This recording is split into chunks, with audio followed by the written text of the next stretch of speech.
गया। हाँ, अब बहुकोशिकीय में हो गए जैसे हम लोग का शरीर एक कोशिका से बना है कि बहुकोशिका से बना है? बहुकोशिका से बना है। किससे बना है? बहुकोशिका से बना हुआ है। समझ में आया? और कुछ ऐसी कोशिका है जो अपने आकार बदलते रहते हैं। क्या बदलते हैं? आकार।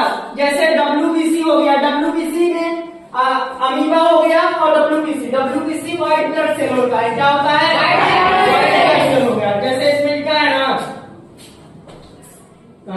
जैसे कि चित्र में स्पष्ट है कि कोशिकाएं विभिन्न रूपों की होती हैं। कुछ जीवों का शरीर सिर्फ एक कोशिका का बना होता है जिसे यूनिसेलुलर कहा जाता है। जिसे यूनिसेलुलर, जैसे अमीबा, पैरामीशियम और क्लेमाइडोमोनास। इन जीवों में जीव संबंधित सारे कार्य अकेले ही कोशिका करता है। अकेले ही कोशिका सब कार्य इसमें करता है। जबकि बहुकोशिकीय जीवों का शरीर अनेक कोशिकाओं से बना होता है। किससे बना होता है? अनेक कोशिकाओं से बना होता है। जैसे लगभग 60 किलोग्राम के एक मानव शरीर में लगभग 60 × 10⁻15 कोशिकाएं पाई जाती हैं।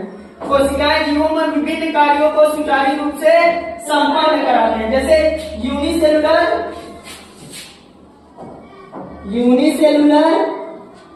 एक कोशिकीय हो गए, और मल्टीसेलुलर।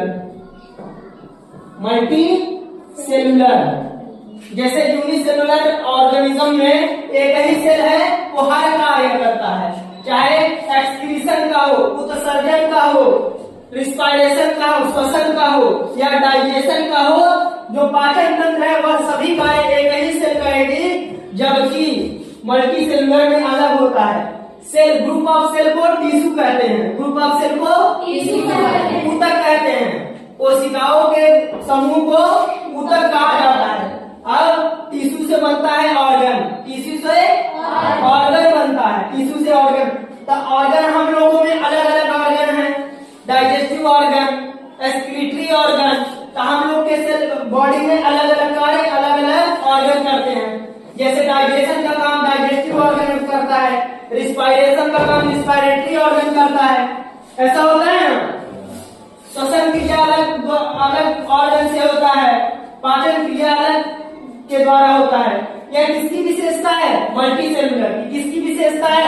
लेकिन यूनिसेलुलर में जो होता है वो सभी एक ही सेल करती है, एक ही कोशिका सब कार्य करती है।